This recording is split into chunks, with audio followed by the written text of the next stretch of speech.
बकरा ईद का चांद नजर आ गया था। सब लोग चांद देखने के लिए अपने घरों की छतों पर आए हुए थे। लोग बहुत ज्यादा खुश थे कि वो अब कुर्बानी के लिए बकरा, दुम्बा, गाय और ऊंट खरीद कर आएंगे। बेगम, आपको ईद का चांद बहुत बहुत मुबारक हो। हमारा बैल बहुत अच्छा तैयार हो गया है। अब मैं इसे ईद पर अच्छी कीमत पर बेचूंगा। तुम लोग कौन हो? तुम मुझे जंगल के नहीं लग रहे। जी सरदार जी, हम इस जंगल के नहीं हैं, बल्कि हमें गुरु दादा ने भेजा है। वो कल आ रहे हैं। क्या गुरु दादा कल आ रहे हैं? जाओ गांव से 3-4 इंसान पकड़ कर लाओ। गुरु दादा को उनका मगज बहुत पसंद है और ये कुर्बानी के जानवर भी मार कर गुरु दादा के लिए गोश्त का इंतजाम करो।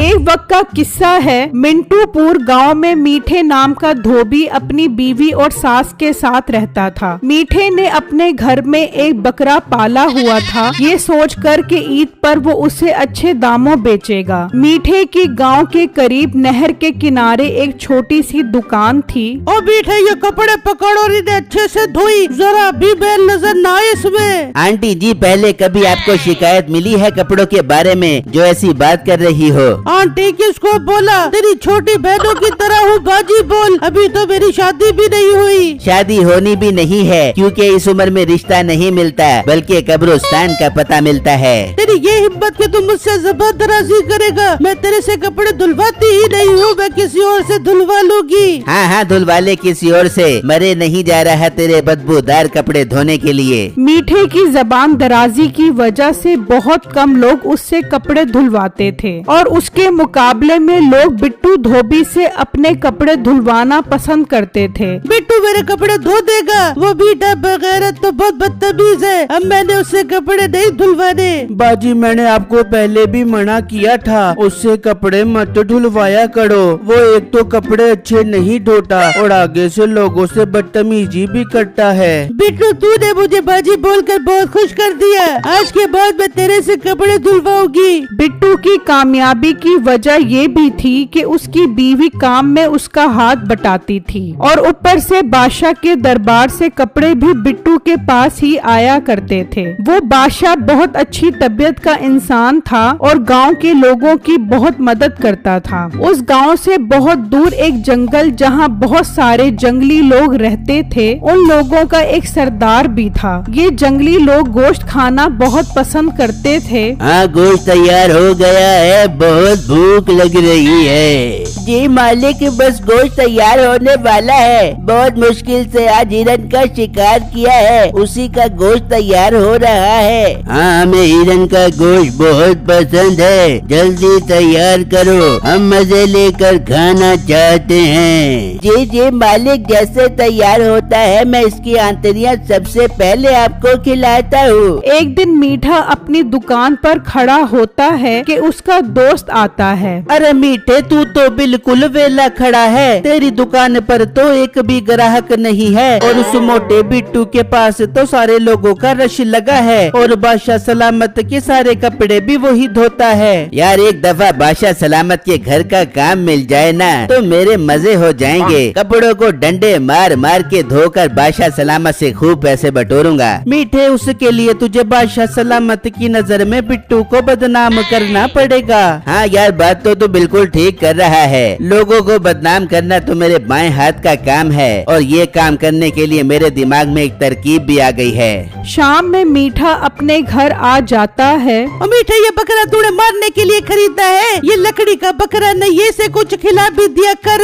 और बेटा, ये तुझे तो ठीक से खिलाता नहीं है तो बकरे को क्या खाक खिलाएगा? बस हो गई तुम दोनों की री री राना शुरू। एक तो पहले ही दिमाग घूमा हुआ है और ऊपर से तुम्हारी बातें ही खत्म नहीं होती। ये बता क्या बना रही है? बहुत भूख लग रही है। मीठे, उल्लू बना रही हूँ, खड़ा तो बता। तू उल्लू किसी और को बनाई। और मेरी बात सुन, और बिट्टू की बीवी को देखा है वो कैसे उसके काम में हाथ बटाती है? वो हाथ बटा बनाती हो बेगी, लेकिन मैं तुझे बताती हूँ मेरे से ये कपड़े कुपड़े नहीं धुलते। मैं खाना बना के तेरे पेट में डाल देती हूँ, यही बहुत है। खाना है तो खा, वरना लोगों के कपड़े डंडे मार मार के धो। तो मेरी बात सुन, ये बकरा मैंने ईद पर बेचने के लिए खरीदा है। ईद पर ये अच्छी कीमत पर बिक जाएगा। अगर तूने पैसे लेने हैं तो इसे लोगों के खेतों से चारा खिलाकर बड़ा कर। अगर ये नहीं करती तो ये बकरा मरता है तो मरे, मुझे कोई परवाह नहीं है। मैं अब सोने जा रहा हूँ। जब खाना तैयार हो जाए तो मुझे उठाकर खिला दी। मैंने खाना खाकर दोबारा सोना है। ओ मीठे, खाना खाकर सोएगा तो गैस हो जाएगी। होने दे सासू माँ, गैस होने दे। गैस के साथ ख्वाब बहुत जबरदस्त आते हैं और आज ख्वाब में मैंने एक बहुत बड़ी प्लानिंग भी करनी है।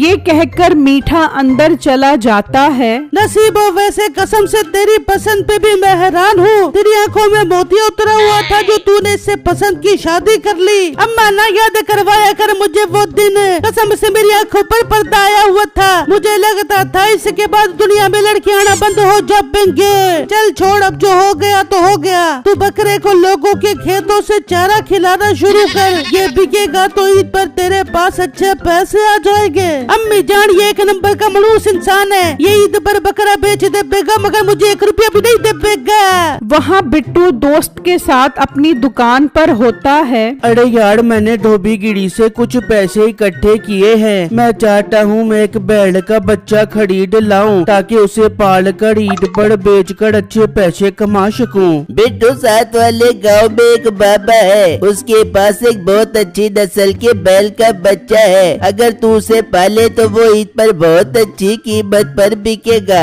यार, ये बात तो तुमने बिल्कुल ठीक की है। चलो फिर अभी उस बाबा के पास चलते हैं और उनसे वो बैल का बच्चा खरीद कर आते हैं। बिट्टू और उसका दोस्त वो बच्चा खरीदने के लिए निकल जाते हैं और उस बाबा के पास पहुंच जाते हैं। उसके पास काफी सारे जानवर होते हैं। अरे अंकल, आपके पास तो काफी अच्छी नस्ल के जानवर हैं। क्या ये सब आपने बेचने के लिए रखे हैं? हाँ बेटा, ये सब जानवर मैंने बेचने के लिए ही रखे हैं। तुम्हें कौन सा जानवर चाहिए? अंकल, मुझे सिब्बी नस्ल के बैल का बच्चा खरीदना है। मैं उसे बड़ा करके ईद पर बेचना चाहता हूँ। हाँ, मेरे पास एक बच्चा है, लेकिन वो 1 लाख रुपए से कम का नहीं बेचूंगा। अरे अंकल, ये तो बहुत महंगा है। बेटा, ये कोई आम नस्ल नहीं है। ये बच्चा जब ईद पर तैयार हो जाएगा तो 40-50 लाख से कम का नहीं बिकेगा। अंकल, वो बात तो ठीक है, लेकिन कुछ तो कम करो।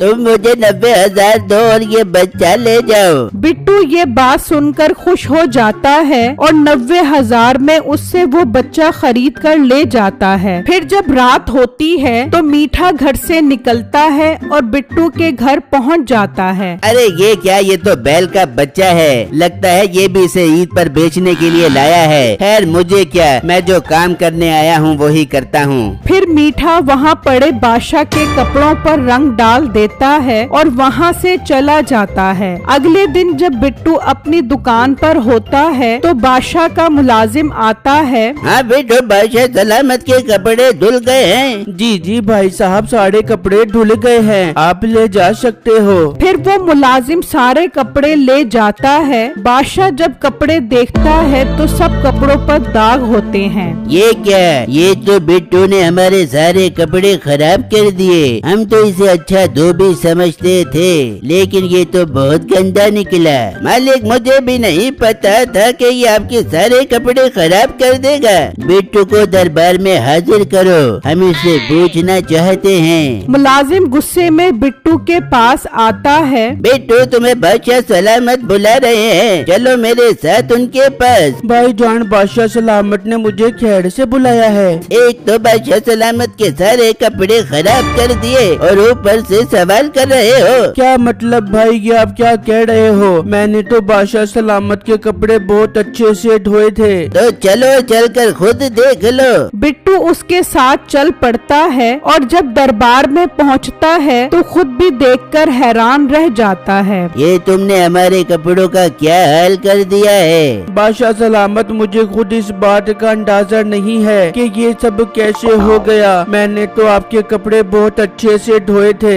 अपना मुंह बंद करो, एक तो कपड़े खराब कर दिए, ऊपर से झूठ बोल रहे हो। तभी मीठा भी वहाँ पहुँच जाता है। बादशाह सलामत जान की अमान, अगर आपको बुरा न लगे तो मैं कुछ अर्ज करना चाहता हूँ। हाँ बोलो, क्या कहना चाहते हो? बादशाह सलामत, मैं भी एक पाए के कपड़ों का डॉक्टर हूँ। बहुत ही महारत के साथ कपड़े धोता हूँ। इस मोटे ने तो आपके सारे कपड़े बर्बाद कर दिए हैं। अगर आप मुझे मौका दो तो मैं आपके कपड़े धो दिया करूँगा। हाँ ठीक है, हमें वैसे भी पाए के धोबी की जरूरत है, क्योंकि आज के बाद हम बिट्टू से अपने कपड़े नहीं धुलवाया करेंगे और इसकी यही सजा है कि इसकी दुकान को भी तोड़ दिया जाए और मीठे हाथ से तुम हमारे कपड़े संभालोगे। बादशाह बिट्टू की एक बात नहीं सुनता। बेटा क्या हुआ, तेरा मुंह क्यों उतरा हुआ है?